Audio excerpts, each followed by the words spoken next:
반갑습니다.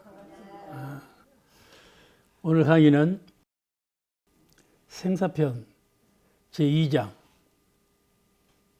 생사거래에 세 가지 근기가 있다.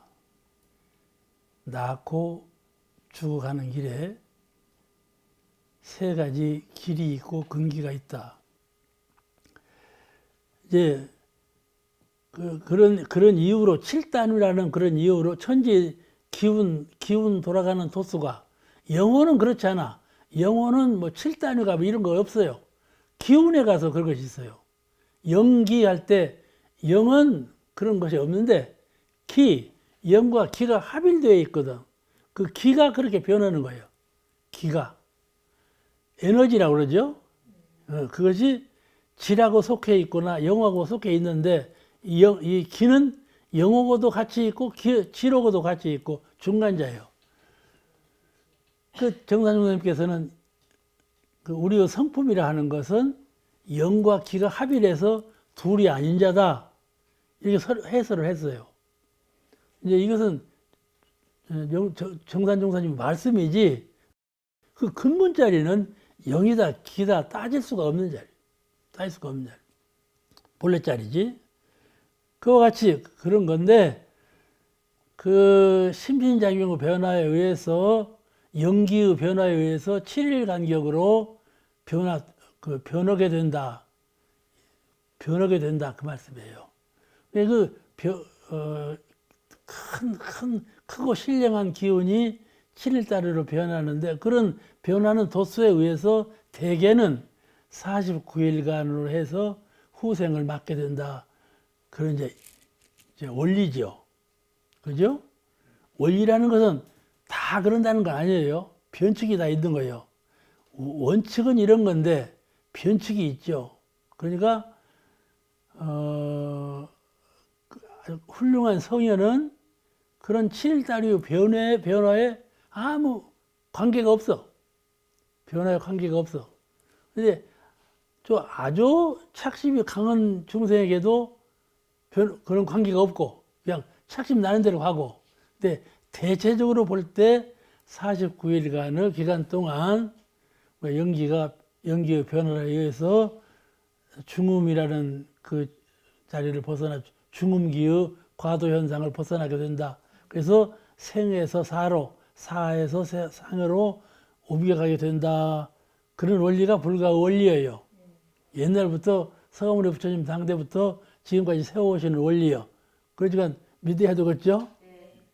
안 믿어봤자 손해만 나지 뭐. 근데 기독교에서는 본래 연옥이라는 말도 없었어요. 근데 천주교는 기독교와 옛날 예수교죠. 그 예수교에도 천주교가 새로 생겨났는데 거기서 의식을 많이 주장을 해요.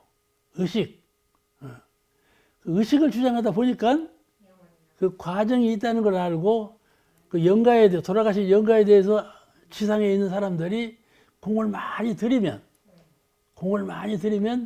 천상으로 오를 수 있다, 이렇게 됐어요. 아시겠죠?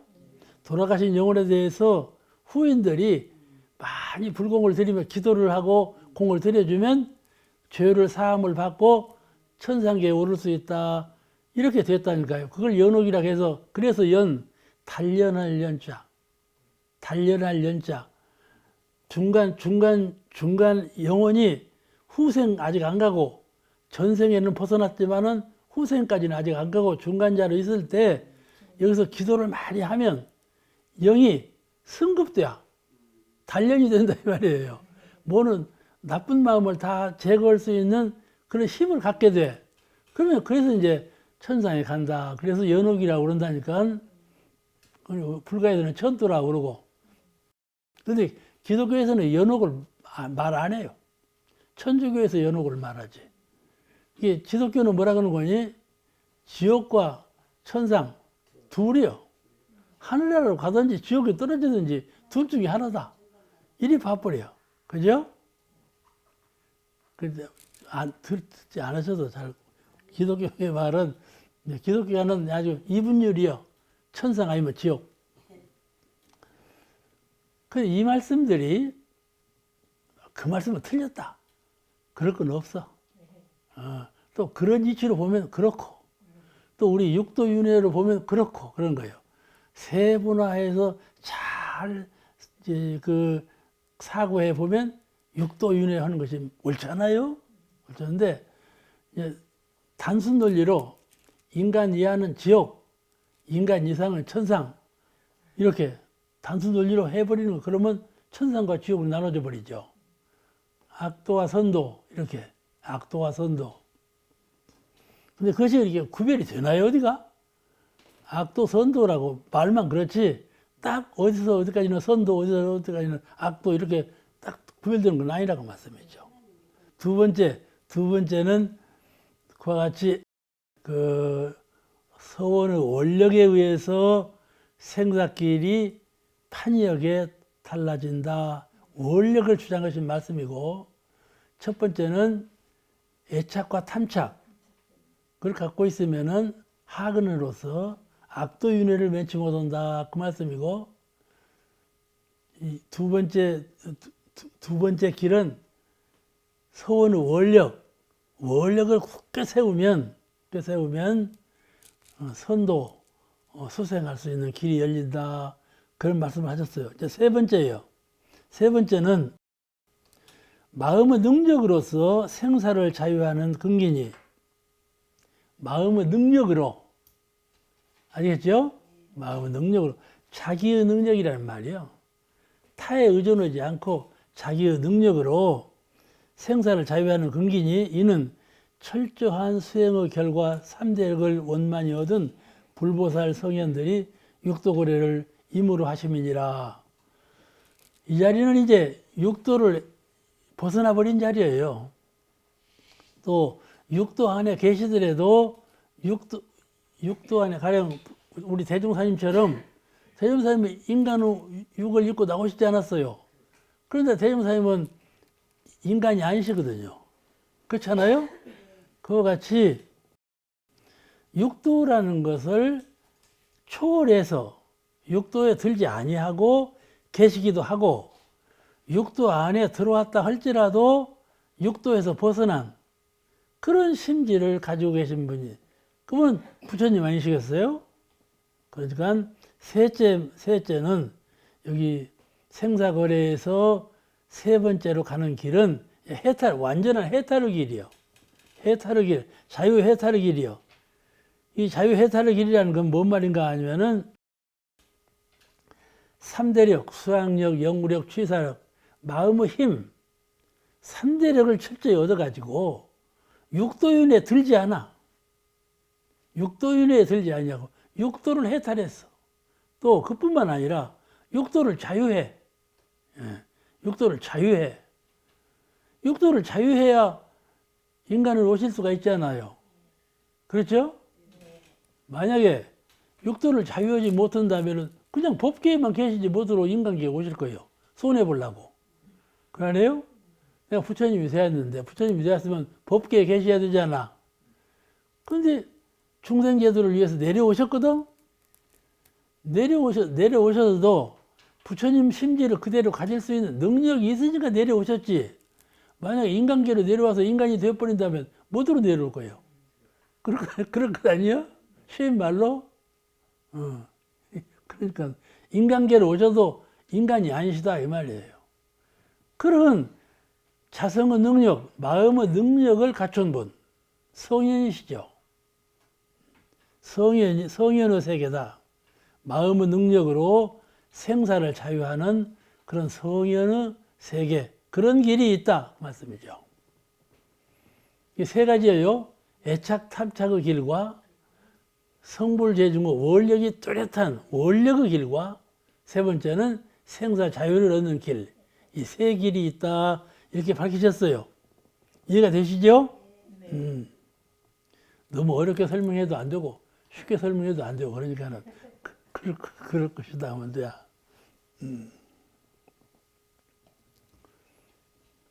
그러니까 여러분 이런 말을 들어요. 우리는 범불교계거든요. 원불교도 불교인이죠. 그러면은 불교 신자가 와서, 원불교가 아니고 불교 신자가 와서 대화를 할 때 이렇게 물어. 부처님은 육도 안에 계십니까? 육도를 초월하셨습니까? 물어. 일부러 찔벅거리는 거예요. 어떻게 대답하는가 보자 하고. 그럴 때 대답할 수 있을까요? 없을까요? 있겠죠? 오늘 실컷 공부했는데 그 대답 못 쓰겠어? 그렇죠? 육도에 계실 수도 있고 계시지 않기도 하고 그런 거예요. 그러니까 서가모니 부처님께서 인간계로 오시기도, 왕궁가에 오시기도 했고 우리 대종사님께서 원불교 회상을 이루기 위해서 오시기도 했어. 그러잖아요? 그건 육도 가운데 인간계로 오신 거예요. 그러나 그 마음의 세계, 정신의 세계, 성품의 세계에서는 오신 바가 없죠. 그러니까 능히 육도를 수용하시기도 하고 능히 육도를 해탈 자유하시기도 한다. 이런 견해죠. 자, 그 다음 제3장. 제3장은 정업과 천업에 대해서 말씀하셨어요. 정업과 천업 많이 들어보셨죠? 들어보셨죠? 천업이라는 말씀도 많이 들어보고 정업이라는 말씀도 많이 들어보셨어. 근데 정업과 천업에 대해서 어떻게 구별할 건가? 그에 대한 말씀을 하셨어요. 대종경에 보면은 금사망보 이야기가 나와요. 금사망보라는 건 구렁이지. 구렁이가 망 같은 것을 껍질로 망같이 됐죠? 근데 망같이 됐는데 비단구렁이는 그냥 번쩍번쩍이요. 그 비단구렁이라고 그래요. 그 금사망보라고 그래요. 그 금실로 망을 짰어. 뱀이 화려하거든. 그렇잖아요? 근데 망을 뒤집어 쓰고 왔어. 그게 뱀이요. 사람들이 뱀은 다 싫어해. 근데 이 금상만보 이 얘기를 금방 이게 나온다니까. 이건 수고롭게 공부하지 않고 일도 하지 않고 사람이 재생명리에 탐하는 마음이 넘치면 재색 명리 이 마음이 넘치면 금사망보를 받는다. 그런 말이 전해져 오고 있지요. 그런데 내가 이제 원광대학 졸업하고 처음에 근무한 곳이 정화사였어. 정전 평천에는 이제 범사님, 태타원님 나 이렇게 이제 정전을 처음에 인쇄를 했어. 동아출판사에 가서. 근데 그냥 거기 끝나고는 처음에 부임해 간 곳이 장수교당이에요. 장수교당 교무로 갔는데 그때는 이제 부교문제도 없고 그냥 교무로 갔는데 그 인타원이라고 대기호 할머니가 창시주거든. 그냥 많이 그러시는 얘기를 하셔. 정산 중사님이 이제 남원 옆에 그 뭔 교당이지? 뭔 교당 이름이 그 교당에 계시다가 이제 장수교당으로 오셨단 말이에요. 오셨는데 오셔서 정주하시고 며칠 계시니까 이제 그 장수교당이 옥한 접집이에요. 큰 기와집이요. 마루가 넓어요. 이제 제일 이쪽 방에 이제 거처를 하시는데 거기 이제 의자를 내리고 여기 앉아 계시는데 그 앞에 샘이 있고 또 정원이 있어. 그 정원에 큰 구렁이가 앉아 있는 거야. 구렁이는 이렇게 앉아 있으면 이렇게 동그랗게 주례를 틀어요. 이렇게 그걸 틀어. 그리고는 머리를 딱 청산정사님이 한 개도 보고 앉았단 말이야. 큰 구렁이가 얼마나 놀랄 거야. 이제 시자랑 다 같이 보는데 시자가 놀래가지고 아이고 구렁이가 나왔네요. 말씀을 드리니까 나는 죄직 보았다. 그러시더래. 근데 한동안 그러고 있더니 이것이 살 풀고는 그 옆에 이제 담이 있었어요. 담이 돌담인데 돌담에다 기와를 올리는 그런 담인데 돌담을 넘어가는데 어떻게 큰지 위와 아래로 구렁이가 딱 찼어. 그리고도 넘어가는 것도 아니야. 가만히 있는 것 같더래. 딱 걸치고 가만히 있는 것 같더래. 크니까 기어가도 기어가는 줄을 몰라. 그렇게 컸어, 구렁이가. 그래 넘어가 버렸어. 넘어가 버렸어. 그때 말씀을 하시더라고요. 넘어간 왜? 저 녀석이 천도를 받았으면 이제 다시는 안 올 거다. 천도 못 받았으면 또 올라가 모르겠다. 그러셨다고 그래요. 그래서 다시는 안 왔거든요. 그러니까 다시 안 왔어. 그래서 금사몽부라고 그래요. 그 집이 굉장히 큰 집이고 부잣집이었어요. 부잣집이야. 그 사람들이 업이라고 그러잖아요. 업 나갔다고 그러죠. 그 집에 누군지는 몰라도 자관 그 집을 지키는 업이요. 근데 이제 전도 받고 나간 거예요. 이와 같이 재생명리에 마음이 끌리는 영가는 설령 구렁이 보를 받더라도 그 자리에 있어, 그냥. 그 자리에 있어. 그럼 보를 받는다 그 말씀이죠. 전도 본문과 여러 본문에 능히 정업은 면치 못하는 것, 정업은 면치 못하는 것 이렇게 말씀을 하셨어요. 정업, 정할 정자, 업업자, 업을 정해 놓으면 그 정업은 꼭 받게 된다. 정업은 면치 못한다. 그런 말씀이 있고 또 능히 천업을 돌파하고 육도와 사생을 자유할 수 있다. 이런 말씀도 나오고 천도법문에 그래 나오죠. 천업을 돌파하고 육도와 사생을 자유할 수 있다는 말씀이 나와요. 거기에 정업과 천업이라는 말씀이 나와요. 능히 정업은 면치, 부처님도 정업은 면치 못한다 그런 거 이거예요. 또 천업을 돌파하고 부처님께서는 천업을 돌파하고 육도와 사생을 자유할 수 있다 그런 말씀이거든요. 여기에서 다 같이 업인데 왜 하나는 정업이라 하고 왜 하나는 천업이라고 했을까 이 말이에요. 그죠? 왜 그랬을까요? 업을 행하는 주체인 내가 업을 행하죠. 업을 행하는 주체가 자유롭게 심신작용을 통해서 심신작용을 자유롭게 해. 내가 생각을 하고 행동을 하는 것은 자유에서 나오죠. 내가 생각하고 싶으면 생각하고 행동하고 싶으면 행동하고 자유로워. 그런데 이 심신작용을 한번 밖으로 베풀어 놓으면 과보가 있다 이 말이에요. 상대를 정해지고 그 상대로부터 내가 그 업을 받아야 돼. 상대가 주는 업이 있어. 그 업을 정업이라 정해진 업이 있다 그래요. 정업을 하나 한번 정해주면 업을 받는 것은 상대한테 권한이 있어. 업을 짓기 전에는 나한테 권한이 있지만 업을 한번 지어놓으면 상대방한테 권한이 있어. 그러니까 반드시 나는 받게 돼. 그래서 그러겠죠? 그것을 정업이라 한다 그 말이에요. 크거나 작거나 간에 정업이라고 한다. 그런데 상대로부터 보응이 따르게 되고 그 상대로부터 보응을 받는 그런 것을 정업이라 한다 그 말이고 또 우리가 처처불상이란 말 하죠. 처처불상이란 말은 만물은 모든 보응의 능력이 있어. 처처불상이라는 말은 만물은 보응의 능력이 있다. 하늘도 땅도 소나무도 짐승도 일체 만물이 보응의 능력이 있어. 그래서 부처라 한다 그 말이에요. 아시겠죠? 지푸라기 하나도 보응할 수 있는 능력이 있어. 그래서 모든 것은 다 부처다 이렇게 말씀하시는 거예요. 본래 부처에서 나온 것들인데 그건 다 부처다.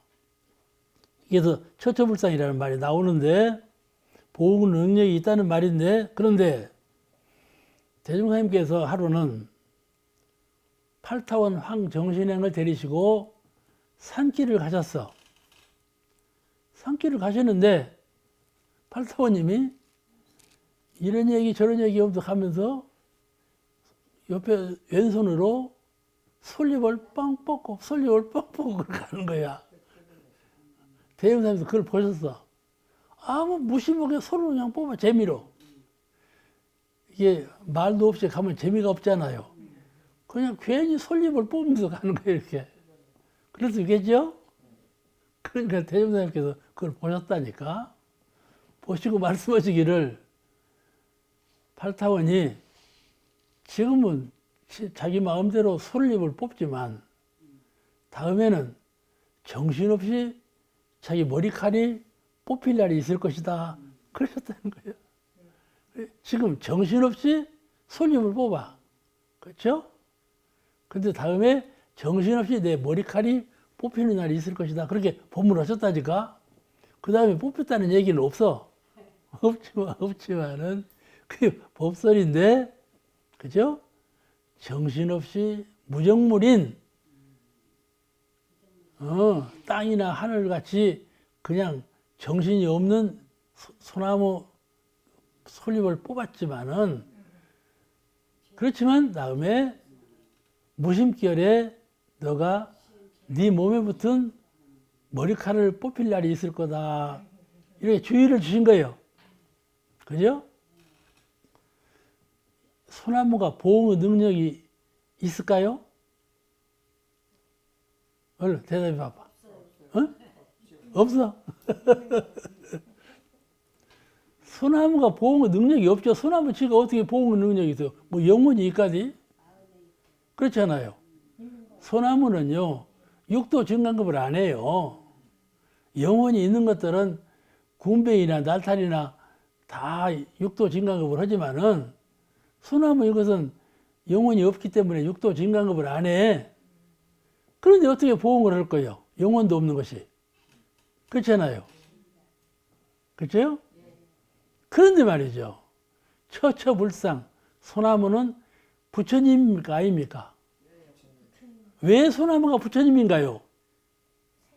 법신불 사은과 함께 하고 계시기 때문에, 소나무는 법신불 사은님과 함께 하고 계시기 때문에, 하나이시기 때문에 보응의 능력이 있다 그 말이에요. 보응의 능력이 있다 그 말이에요. 아시겠죠? 그래서 무심결에 지금 너가 소나무를 뽑지만은 무심결에 너도 뽑히는 날이 있다. 이 말씀은 인과보응의 원리를 나하고 너하고 이렇게 보신 것이 아니에요. 그렇죠? 전체의 진리의 세계에서 인과를 지으면 반드시 인과를 받는다. 그런 원리를 말씀하신 것이요. 인과를 지으면 반드시 인과를 받게 된다. 보응이 있게 된다. 그 말씀을 하신 것이요. 그것을 정업이라 한다. 그 말이에요. 정업이라 한다. 무엇을 향해든지 내가 심신작용으로 업을 지으면 그 업은 반드시 정해져서 과보를 받게 되나니라. 그 말이에요. 근데 여기서 본문에 천업, 그 다음에 이제 천업이라는 말씀이 나와. 천업을 돌파한다 하면 그렇게 주어지는 업이라도 받는 이가 곧 자신이기 때문에 마음의 자유를 얻는 이는 그 죄복의 마음에 부여되지 아니하고 항상 그 마음이 편안함으로 곧 업을 자유로 함이니 이것이 천업을 돌파함이니라. 천업이란 무엇이냐 하면은 천업을 돌파한다 그랬는데, 천업 원래 근본적으로는 정업과 천업은 같은 것이에요. 업이라는 뜻에서는 같은 것인데 왜 정업이라 하고 천업이라 했나? 가령 육도윤회, 모든 생명은 육도윤회를 한다. 육도라고 하는 길이 있죠? 틀이 딱 정해졌어. 왜 틀이 누가 정했을까요? 육도라고 하는 틀을 누가 정했을까? 순례자연한 사은께서 저절로 된 거죠. 육도라고 하는 것을 누가 지었냐면 생명들이 지었어. 모든 생명이 심신작용을 함에 따라서 공통분모에 의해서 천상, 인간, 수라, 악귀, 지옥 이렇게 육도가 정해졌다고 말이에요. 자연적으로. 그러죠? 누가 정해놓은 것이 없어. 모든 생명이 스스로 정했어. 그래서 그 다음 생명들은 전부 그 육도윤회의 범주 속에서 변해. 그거는 나와 너 이렇게 상대가 없어. 그죠? 정업이라고 하는 것은 나와 너 상대가 있어서 업을 정한 것이 정업인데, 이거는 나와 너 상대가 없이 본래 천연적으로 되어져 있는, 천연적으로 집이 지어져 있는 그런 업을 받게 된다 이 말이죠. 그건 천업이라고. 천업.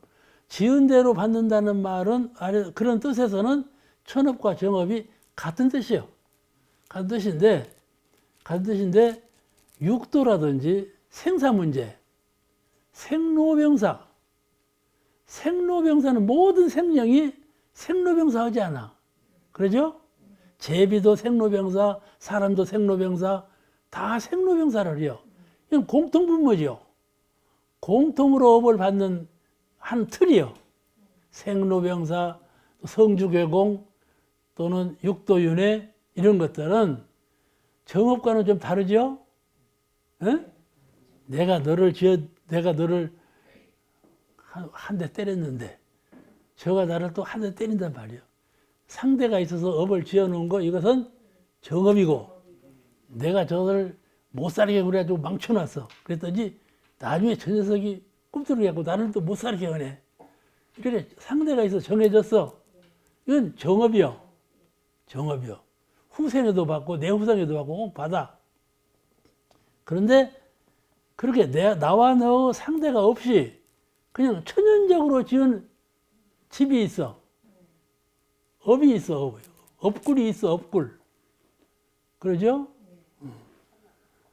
가령 이 얼굴을 말이죠. 얼굴이라고 그러지 않아요? 얼굴이라고 그러죠? 왜 얼굴이라 했겠어? 맞아. 사람 얼이 굴 속에 들었다. 그 말이요. 해골 굴 속에 업이 들었다. 얼이 들었다. 얼굴이라고, 얼이 살고 있는 굴이라고 그래. 근데 얼이라고 하는 건 말이요. 누구나 다 굴 속에 들어가 살지 않아요? 그러죠? 이게 천업이요. 누구나 다 그렇게밖에 받을 수 없는 그런 이미 지어져 있는 어부 관계가, 어부 형태가 있다. 그 말이요. 그것이 육도윤회, 생로병사 이런 등속이요. 그러니까 천업은 정업하고 같은데, 원리적으로는 같은데 구별해서 사용된다. 구별해서 사용된다. 이해가 되시죠? 그래서 육도를 해탈 자유한다 그러고 그런 말이 말씀을 하는 거예요. 그래서 그러므로 일반적으로 천업이라는 용어는, 일반적으로 쓰일 때 천업이라는 이 용어는 어디서 쓰이는가 하면은 천업을 돌파한다고 말할 때, 천업을 자유한다고 말할 때 그때 써. 육도를 초월하고 생사를 자유한다 그런 내용으로 쓸 때는 천업을 자유한다 이렇게 말을 써. 돌파하고 자유한다.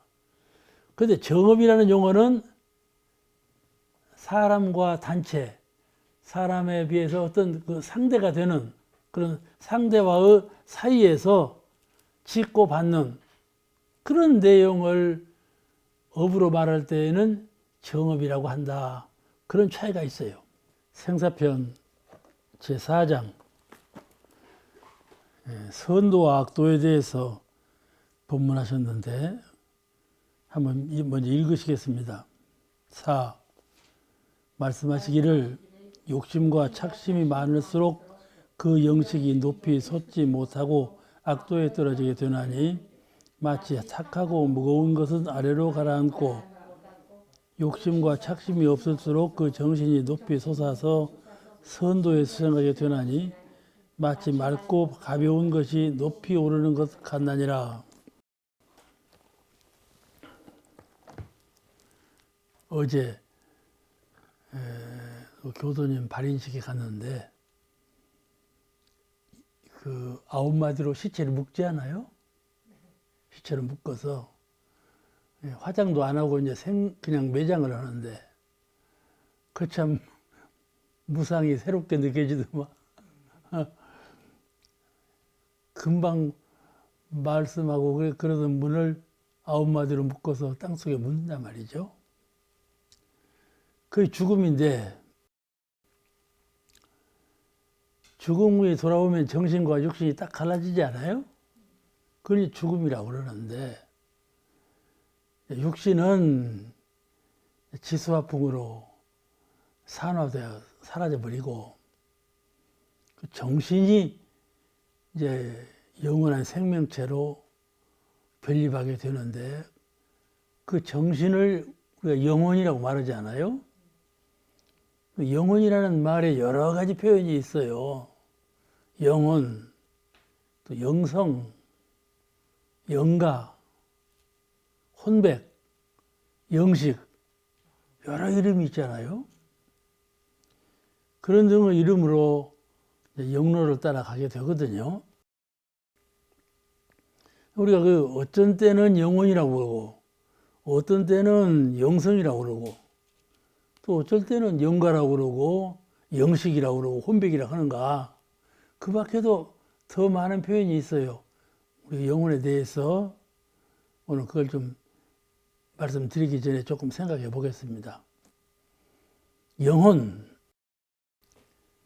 영혼이라는 것은 영과 기의 합일체가 영혼이잖아요.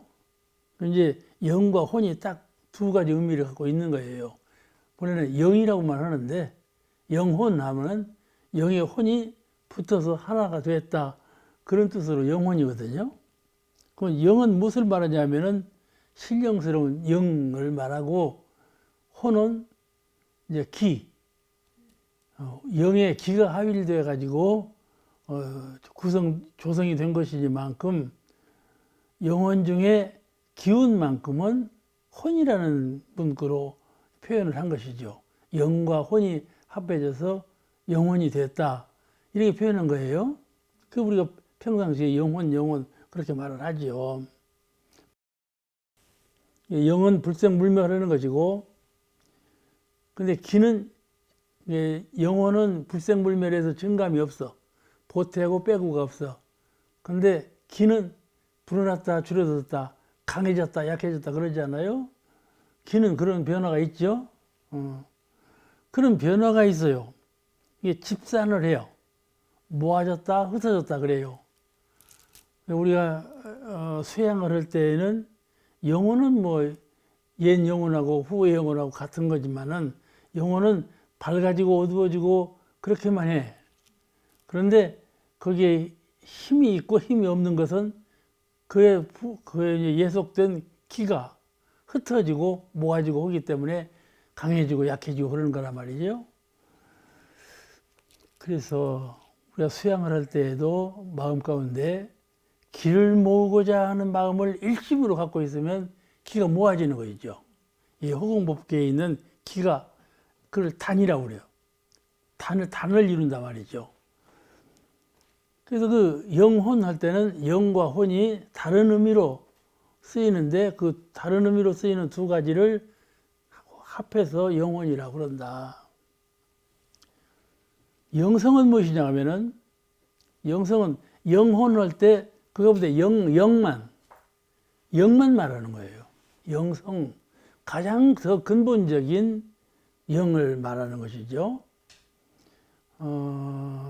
그러니까 영혼이라고 할 때는 기를 합한 상태, 영성이라고 말할 때는 그 가운데에도 가장 근본적인 영을 주체로 해서 이르는 말, 그렇게 아시면 돼요. 그러니까 영성이라는 말이 영혼이라는 말보다 더 근원적인 뜻을 갖고 있는 것이죠. 그죠? 그래서 영가라는 말을 쓰거든요. 이제 천소제 모실 때는 영가라고 그러잖아요. 영가시오 그러죠? 그 가자는 멍에, 소가 수레를 끌고 갈 때 멍에 쓰지 않고 여기다가, 그죠? 멍에의 힘으로 수레를 끌고 가지 않아요? 그 멍에 가자예요. 수레가라고도 그러고. 그러니까 영이 멍에를 쥐고 수레를 끌고 있다, 그런 뜻이거든요. 그러니까 그 무슨 말일까요? 영이 업장, 자기의 과거 세상에 지은 심신작용에 의해서 지어놓은 무명의 세계에 깃들여져 있는 업장, 무명업장을 멍해같이 지고 있고 수레같이 끌고 있다. 그런 뜻으로 이제 영가라 그러는 것이죠. 아시겠어요? 그러잖아요? 가령 우리가 천도제를 지낼 때는 그 업장을 녹이는 것이거든요. 천도제라는 것은 마음을 회양하고 과거에 지어놓은 선악간의 업장을 녹여주는 거, 해탈하게 하는 것이 천도제인데, 그런 그 업장을 주로 말하기 때문에 그 천도제를 지낼 때는 무명을 해소하고 업장을 녹여주는 것이 천도제의 근본이 아니겠어요? 그러니까 영에다가 멍에 갑자를 붙여가지고 영가 그렇게 표현한다 그 말이에요.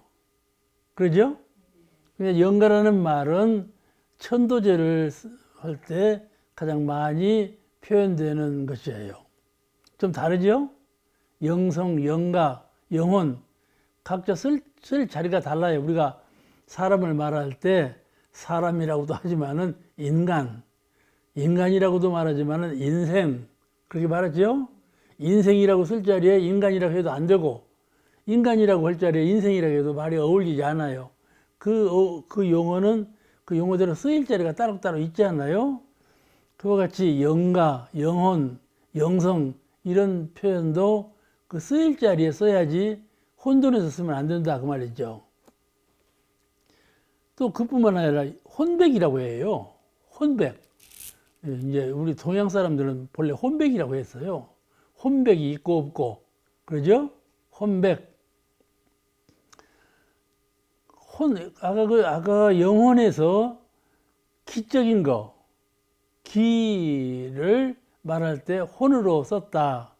혼이 있고 없고, 혼으로 썼다 그러는데, 여기 또 이제 혼백이라고 할 때는, 혼이 오히려 영을 표현한 뜻이 되고, 백은 기운을 표시하는 것이 돼요. 그런데 여기에도 백은 지수화풍, 기운은 말이죠. 기운은 중간자예요. 영에 소관되기도 하고, 기운은 지수화풍에 소관되기도 해요. 가령 땅 하면 땅에도 기운이 있죠. 바람 하면 바람에도 기운이 있잖아요. 불 해도 불, 화기, 냉기 하는 기운이 있죠. 그죠? 네. 그와 같이 기운이라고 하는 것은 영에도 연기, 천지 연기 하는 것처럼 신령스러운 영의 기운이 혼합되어서 연기라고 말하는 것처럼 기운이라는 것은 영에 혼합되기도 하고 지수화풍에 혼합되기도 하고 중간자예요.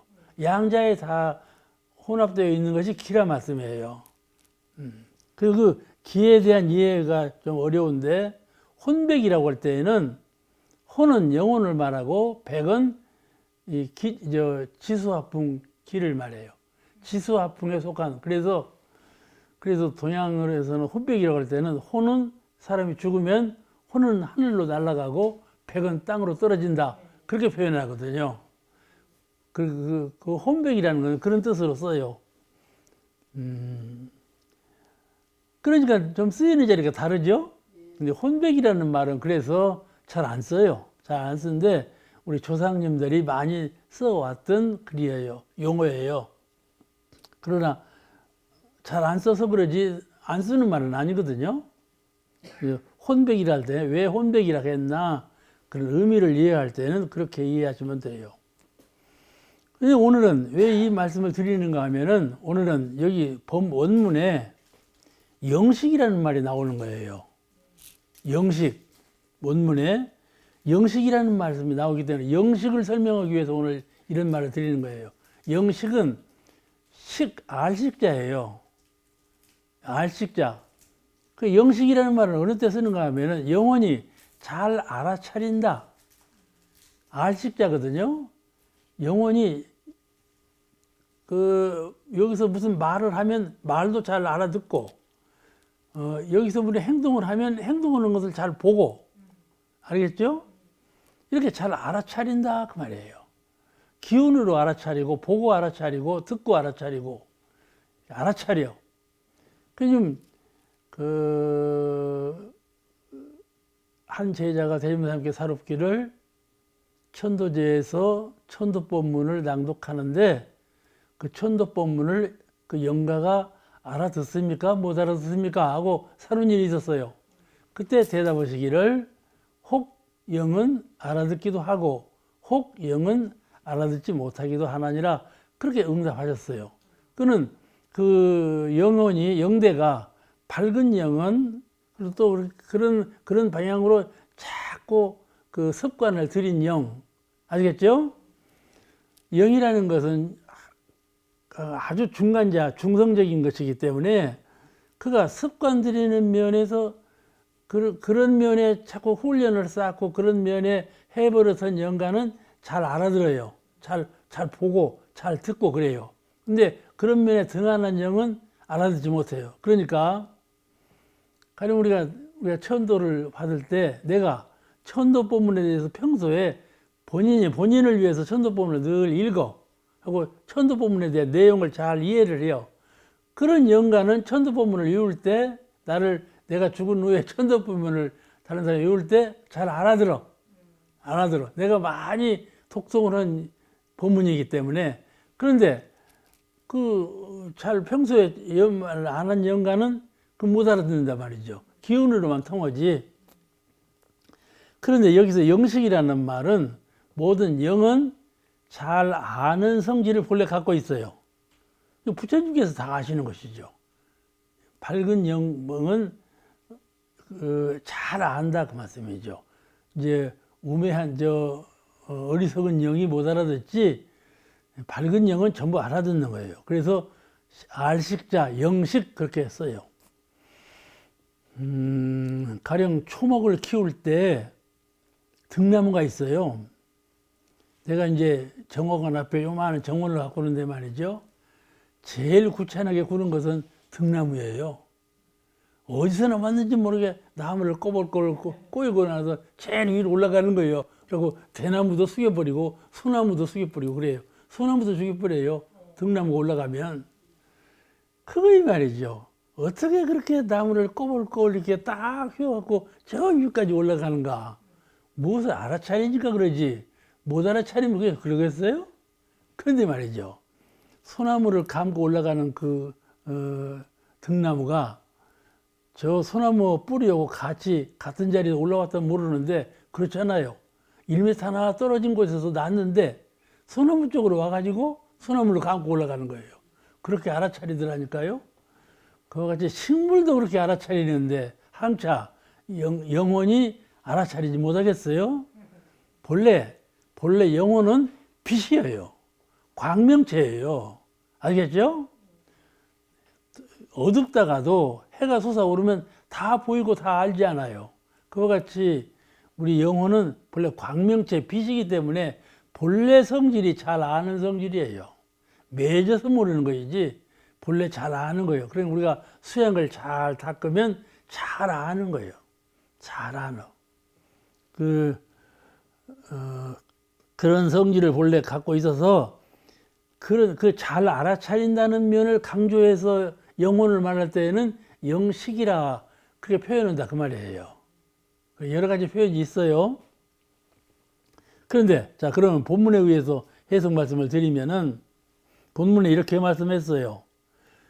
욕심과 착심이 많을수록 그 영식이 여기서 영식이 나와요. 욕심과 착심이 많을수록 그 영식이 높이 솟지 못하고 악도에 떨어지게 되나니 마치 탁하고 무거운 것은 아래로 가라앉는 것 같느니라 그 말씀이 나오거든. 여러분 잘 아시겠지만 욕심이라는 건 뭘까요? 우리가 보통 말하죠. 욕심내지 말라고. 그러죠? 욕심내지 말라고 그러죠? 사람이 태어나면 필요한 것이 있어요. 먹어야만 사니까 먹을 거리가 필요하죠. 필요한 것이 있어. 들으려고 해요. 들어야만 내가 살아요. 못 들으면 내가 죽어요. 이 세상은 말이죠. 못 들으면 내가 피해를 당한다니까요. 그게 들어야 피해가 저 상대방을 피해가지고 살 수가 있는 거예요. 못 들으면 잡혀 먹어요. 보아야죠.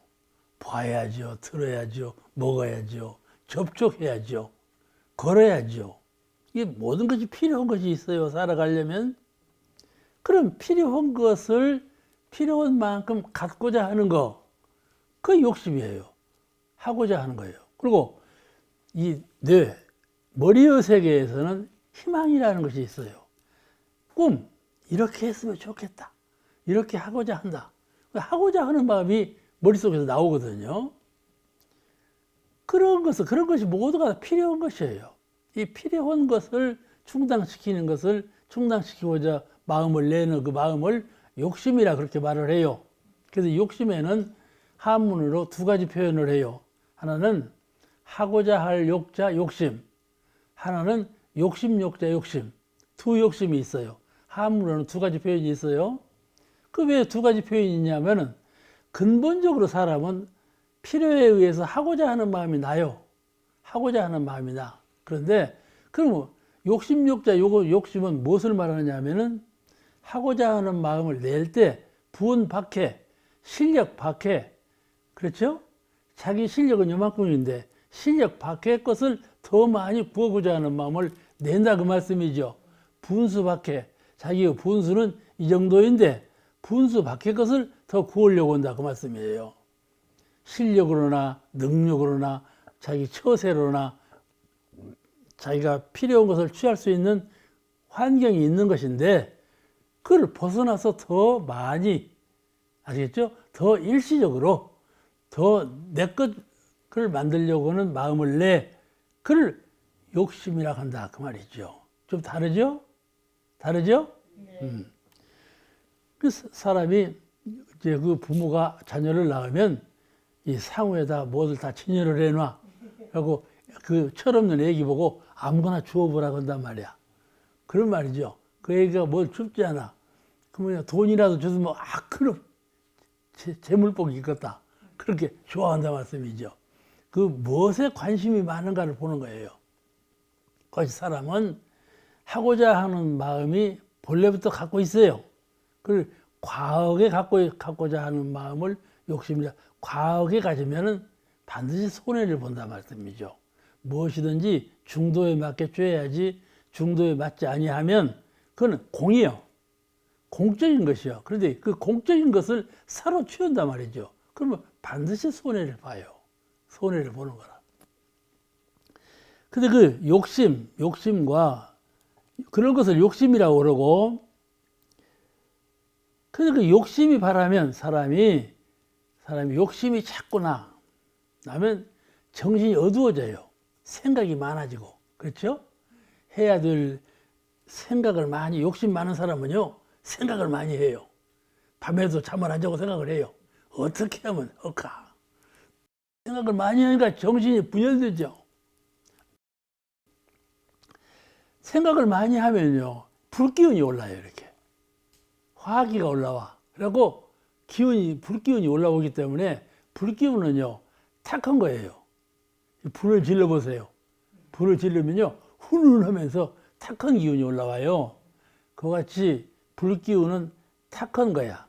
그래서 그 정신 기운이 탁해진다 그 말이에요. 어두워지고 탁해지고, 어두워지고 탁해지면 무거워져. 그래서 아래로 가라앉나요. 욕심이 많은 영가는 색도 붉은색이 나고, 색도 영가도 색이 있어요. 아시겠죠? 나는 그런 색은 못 봤으니까 말을 못 하겠지만은 그렇게 이제 그러니까 더 무거워진다 그 말씀이에요. 욕심이 많으면 분별이 많고 생각이 많으면은 더워지고 무명이 생겨서 탁해진다. 탁해지면 무거워진다 그 말이죠. 탁한 건 무거운 건 잘 아시죠? 아시겠죠? 탁한 건 무거운 거예요. 그 탁한 것은 아래로 가라앉아요, 이렇게. 무거워질까? 탁한 것은 아래로 가라앉잖아요?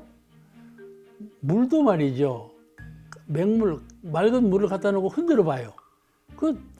괜히 흔들어 보는 거야. 그러면 그 물이 탁해진다니까요. 맑은 물 그대로 안 있어요. 그와 같이 정신기운도 꼭 그와 같아요. 그래서 탁해지면 아래로 가라앉는 성질에 의해서 무거워진다. 오늘 말씀 여기서 마치겠습니다.